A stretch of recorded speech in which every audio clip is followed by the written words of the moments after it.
Hello friends, आज मैं आप लोगों को बताने जा रहा हूँ टैली के बारे में। तो फ्रेंड्स, वीडियो की शुरुआत करते हैं।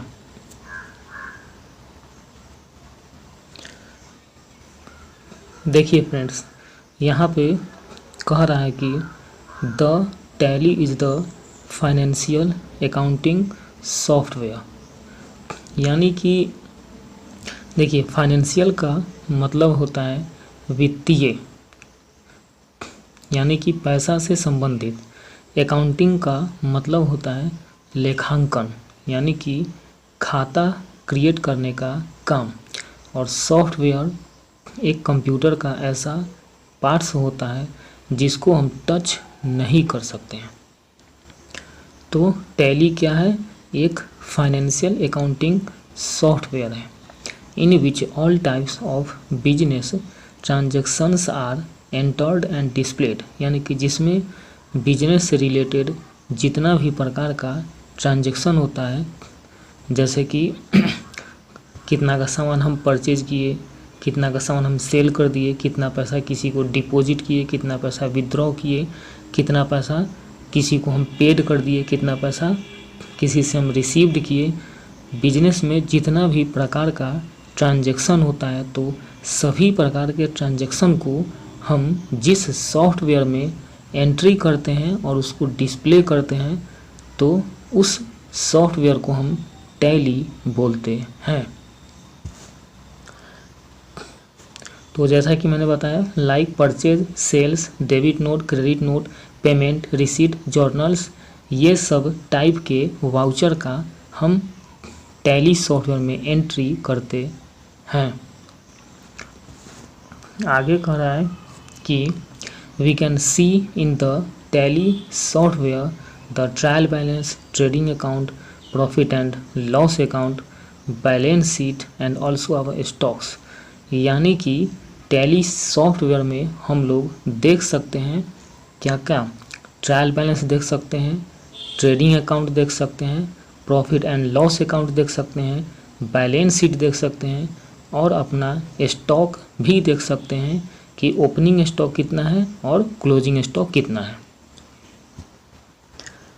आगे कह रहा है कि the tally software was developed by Shyam Sundar Goenka and his son Bharat Goenka Peutronics company in 1986। यानी कि टैली सॉफ्टवेयर को श्याम सुंदर गोयनका और उसका पुत्र भरत गोयनका इसको डेवलप किया था, इसको बनाया था। उसकी कंपनी का नाम था प्यूटोनिक्स कंपनी, और 1986 में इन्होंने बनाया था। आगे कह रहा है कि the Peutronics company is now known as Tally Solutions Private Limited. यानी कि ये प्यूटोनिक्स कंपनी का ही नाम जो है सो अब बदल गया है, और उसका नया नाम है tally Solutions Private limited. Friends, इसका नाम जो है 1988 यानी कि 2 साल के बाद 1988 में जो है सो इसका नाम बदल गया था। आगे है कि the head quarter of the tally Solutions Private limited is in Bengaluru, Karnataka, India. यानी कि टैली सॉल्यूशंस प्राइवेट लिमिटेड का हेड क्वार्टर जो है सो बेंगलुरु में है। बेंगलुरु यानी कि कर्नाटका में है, और यानी कि इंडिया में है। The oldest version of tally was tally 4.5 and the latest version of tally is tally ERP 9। यानी कि टैली सॉफ्टवेयर का सबसे पुराना वर्जन है टैली 4.5, जब यह विकसित हुआ था 1986 में, और अभी सबसे नया लेटेस्ट वर्जन है ERP 9। फ्रेंड्स, ERP 9 में भी वर्जन आता है, जैसे कि ERP 9 6.0 से आपका GST का काम जो है सो शुरू हुआ है। इससे पहले वाले ERP 9 में यानी कि प्लेन ERP 9 में GST का काम नहीं होगा। आगे है the other versions of the Tally are Tally 5.4, Tally 6.3, Tally 7.2, Tally 8.0 and Tally 9.0। यानी कि सबसे पुराना वर्जन है 4.5, सबसे नया है ERP 9 और ये सब बीच का वर्जन है ये सब। The full form of ERP is enterprise resource planning. यानी कि ERP 9 में जो ERP है तो E4 हो गया एंटरप्राइज यानी कि उद्योग यानी कि फैक्ट्री, रिसोर्स मतलब हो गया स्रोत यानी कि संसाधन, और प्लानिंग मतलब क्या हो गया योजना। अब फ्रेंड्स हम लोग जानते हैं अकाउंट के बारे में कि अकाउंट होता क्या है। तो देखिए the account is the book in which all types of transactions are written. यानी अकाउंट यानी कि खाता एक ऐसा बुक होता है जिसमें बिजनेस से रिलेटेड जितना ही प्रकार का ट्रांजैक्शन होता है तो सभी प्रकार के ट्रांजैक्शन को हम जिस बुक में लिखते हैं तो उसी बुक को हम अकाउंट बोलते हैं। There are two types of account, personal account and impersonal account. यानी अकाउंट दो प्रकार का होता है, पर्सनल और इम्पर्सनल। आगे कह रहा है there are two types of impersonal account, real account and nominal account. Friends impersonal account दो प्रकार का होता है, रियल अकाउंट और नॉमिनल अकाउंट। तो फ्रेंड्स अकाउंट होता है दो ही प्रकार का, पर्सनल और इम्पर्सनल। और इम्पर्सनल का दो प्रकार होता है, रियल और नॉमिनल। तो ट्रांजैक्शन के लिए हमको तीन तरह का अकाउंट ध्यान में रखना है, पर्सनल, रियल और नॉमिनल। देखिए पर्सनल अकाउंट क्या होता है। The account which is related to persons, firms, organisations, institutions ETC is called the personal account.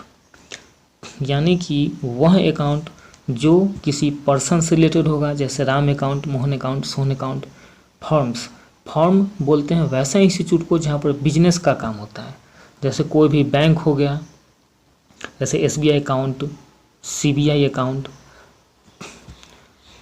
फिर जैसे मान लेते हैं कोई दवा बनाने वाली कंपनी है, जैसे Mankind pharmacy, Cipla pharmacy, doctor Reddy's. तो ये सब में बिजनेस से रिलेटेड काम होता है, इसलिए उस इंस्टीट्यूट को हम फर्म बोलेंगे। कोई भी ऑर्गेनाइजेशंस मतलब संगठन, जैसे हो गया WHO यानी कि वर्ल्ड हेल्थ ऑर्गेनाइजेशन, विश्व स्वास्थ्य संगठन, इसरो यानी कि इंडियन स्पेस रिसर्च ऑर्गेनाइजेशन यानी कि भारतीय अंतरिक्ष अनुसंधान केंद्र। तो वो हो गया ऑर्गेनाइजेशन। कोई भी इंस्टीट्यूट जैसे हो गया ये विजार्टेक कंप्यूटर एकेडमी। फिर बहुत सारा इंस्टीट्यूट है, जैसे मान लेते हैं सुपीरियर एकेडमी। तो ये सब हो गया इंस्टीट्यूट। तो ये सब से रिलेटेड जो भी अकाउंट होगा तो उसको हम बोलेंगे पर्सनल अकाउंट। अब हो गया रियल अकाउंट। ये किसको बोलते हैं? The account which is related to the things is called the real account. यानी कि वह अकाउंट जो कोई थिंग्स यानी कोई वस्तु से रिलेटेड होगा तो उस अकाउंट को हम रियल अकाउंट बोलते हैं। जैसे computer account, calculator account, furniture account, यह सब एक सामान है, तो यह हो गया रियल अकाउंट। अब है नॉमिनल अकाउंट। यह किसको बोलते हैं? तो the account which is related to expenses, losses, incomes, profits ETC is called the nominal account. यानी कि वह अकाउंट जो एक्सपेंसेज यानी कि खर्च से रिलेटेड होगा, लॉसेज यानी कि हानि से रिलेटेड होगा, इनकम्स यानी कि कमाई से रिलेटेड होगा, प्रॉफिट्स यानी कि लाभ से रिलेटेड होगा। तो ये सबसे रिलेटेड अकाउंट को हम नॉमिनल अकाउंट बोलते हैं। जैसे हो गया सैलरी, अगर हम किसी को पेड कर दिए तो मेरा एक्सपेंस हो गया। अगर हम रिसीव किए तो मेरा इनकम हो गया। वेजेज यानी कि मजदूरी, ये भी वही है, अगर पेड किए तो एक्सपेंस हुआ, अगर रिसीव किए तो इनकम हुआ। जैसे हो गया डिस्काउंट, अगर हम किसी को अलाउ कर दिए तो हमारा लॉस हो गया, अगर हम डिस्काउंट रिसीव किए तो हमारा प्रॉफिट हो गया। तो ये सब अकाउंट को हम नॉमिनल अकाउंट बोलेंगे। तो फ्रेंड्स, ये हो गया पहचान, कैसे पहचानेंगे कि कौन कौन सा अकाउंट है। अब हो गया ये द गोल्डन रूल, यानी इसके हिसाब से हम एंट्री करते हैं कि किसको डेबिट में लिखना है और किसको क्रेडिट में। तो पर्सनल अकाउंट के लिए गोल्डन रूल क्या होता है? Debit the receiver and credit the giver, यानी कि जो पाने वाला होगा उसको हम डेबिट में लिखेंगे और जो देने वाला होगा उसको हम क्रेडिट में लिखेंगे। जैसे मान लीजिए कि हम राम से कंप्यूटर बेच दिए तो यहाँ पे राम पाने वाला हो गया, रिसीवर हो गया, इसीलिए हम राम को डेबिट में लिखेंगे। और अगर हम राम से कंप्यूटर खरीद लिए तो यहाँ पे राम हमको कंप्यूटर देने वाला हो गया, तो इसीलिए राम गिवर है, तो इसीलिए हम राम को क्रेडिट में लिख देंगे।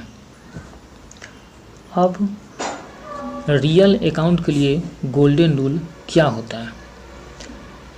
Debit the incoming things and credit the outgoing things, यानी कि इनकमिंग थिंग्स का मतलब होता है आने वाली वस्तु और आउटगोइंग थिंग्स का मतलब होता है जाने वाली वस्तु। यानी कि जो भी सामान हमारे पास आएगा तो उसको हम डेबिट में लिखेंगे और जो भी सामान हमारे पास से जाएगा तो उसको हम क्रेडिट में लिखेंगे। जैसे मान लीजिए कि राम से हम कंप्यूटर खरीद लिए, तो यहाँ पे कंप्यूटर मेरे पास आ रहा है, इसीलिए उसको हम डेबिट में लिखेंगे।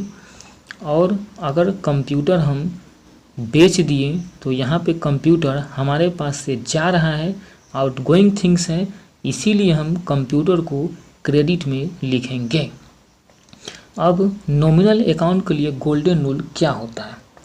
तो debit the expenses and losses and credit the incomes and profits, यानी कि जो भी हमारा एक्सपेंस यानी खर्च होगा और लॉस यानी कि हानि होगा उसको हम डेबिट में लिखेंगे, और जो भी हमारा इनकम यानी कि कमाई होगा या फिर प्रॉफिट यानी कि लाभ होगा उसको हम क्रेडिट में लिखेंगे।